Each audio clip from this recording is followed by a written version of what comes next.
B-52 bomber को दुनिया का सबसे विध्वंसक विमानों में से एक माना जाता है।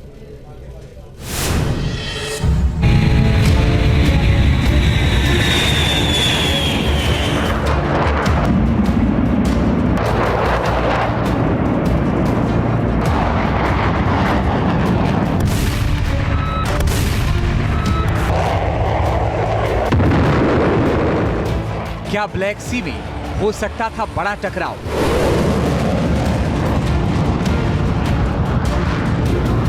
क्या दो फाइटर जेट्स के टकराव से हो सकता था महायुद्ध?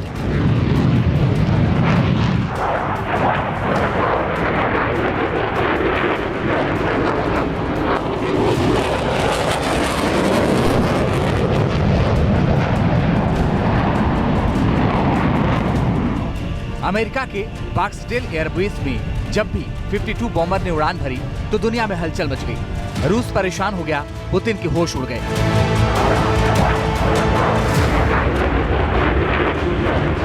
इधर अमेरिका के दो B-52 बॉम्बर ने रोमानिया के लिए उड़ान भरी तो इधर रूस के फाइटर जेट आसमान में परवाज करने लगे।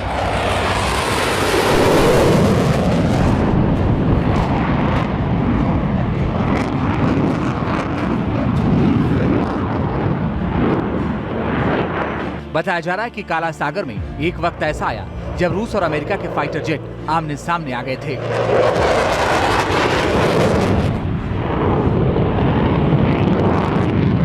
जो जानकारी सामने आ रही है उसके मुताबिक अमेरिकी बॉम्बर को बैरेंट्स सागर के ऊपर से दो रूसी विमानों ने रोक लिया था,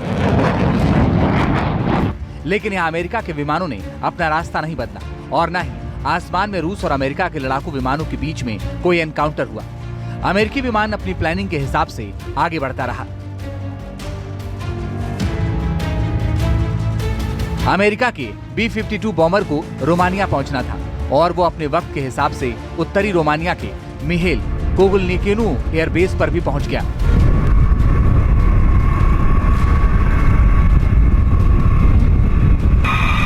रोमानिया का बॉर्डर यूक्रेन से लगा हुआ है। जाहिर है रोमानिया में B-52 बॉम्बर का पहुंचना रूस की सेहत के लिए ठीक नहीं है, क्योंकि अमेरिका रोमानिया के एयरबेस से रूस की हर हरकत पर नजर रख सकता है।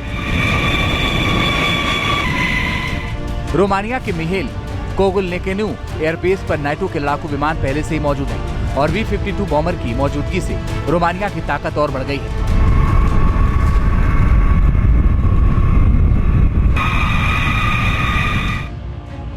रूस की घेराबंदी करने में जुटा अमेरिका रोमानिया के जरिए ही नहीं बल्कि अमेरिका का बॉम्बर B-52 तो रूस के गले तक पहुंच गया। नॉर्वे से दो B-52 बॉम्बर फिनलैंड पहुंच चुके हैं। पहली बार ऐसा हुआ है जब उत्तरी फिनलैंड के ऊपर B-52 बॉम्बर मिशन पर दिखाई दिए। फिनलैंड अभी अप्रैल 2023 में ही नेटो का मेंबर बना है। नेटो में अब कुल 32 देश हैं। जाहिर है फिनलैंड के जरिए अमेरिका रूस की घेराबंदी करने में जुटा है। अमेरिका ने अपनी स्ट्रेटेजिक बॉम्बर फोर्स B-52 को रोमानिया में तैनात कर दिया है।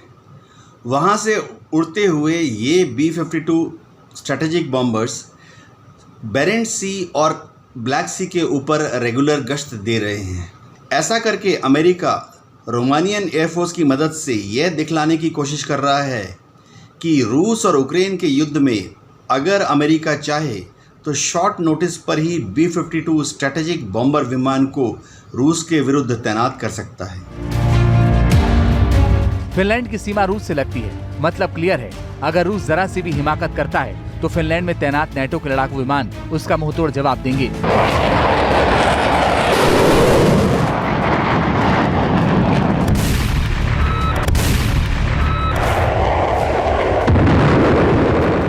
B-52H स्ट्रेटोफोर्टिस एक लंबी दूरी का भारी बमवर्षक है जो कई तरह के मिशन को अंजाम दे सकता है। बमवर्षक 50,000 फीट की ऊंचाई पर उच्च सबसोनिक स्पीड से उड़ान भरने में सक्षम है।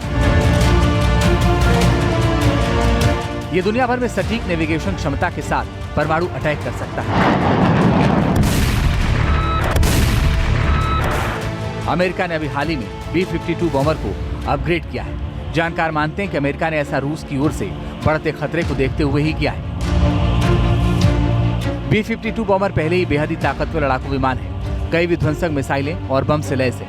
लेकिन अभी हाल ही में इस बम वर्षक विमान में AGM-183A हाइपरसोनिक मिसाइल से लैस किया गया है। AGM-183A हाइपरसोनिक मिसाइल 10,000 किलोमीटर प्रति घंटे की स्पीड से दुश्मनों पर प्रहार करता है। 1600 किलोमीटर दूर तक इसकी मारक क्षमता है। B-52 bomber 12 AGM-129 advance cruise missile से लैस है। 20 AGM-86A क्रूज मिसाइल से लैस है। 8 बम भी फिट किया जा सकता है। जाहिर है, अमेरिका ने रूस की सीमा के करीब यानी फिनलैंड में B-52 बम वर्षक विमान को तैनात करके रूस की सांसें फुला दी। पुतिन को समझ नहीं आ रहा कि वो क्या करे, क्योंकि एक तरफ तो वो यूक्रेन से भिड़ा हुआ है, जहां उसका काफी गोला बारूद बर्बाद हो रहा है, वहीं दूसरी तरफ अमेरिका लगातार रूस के खिलाफ चक्रव्यूह रच रहा है। Team news nation.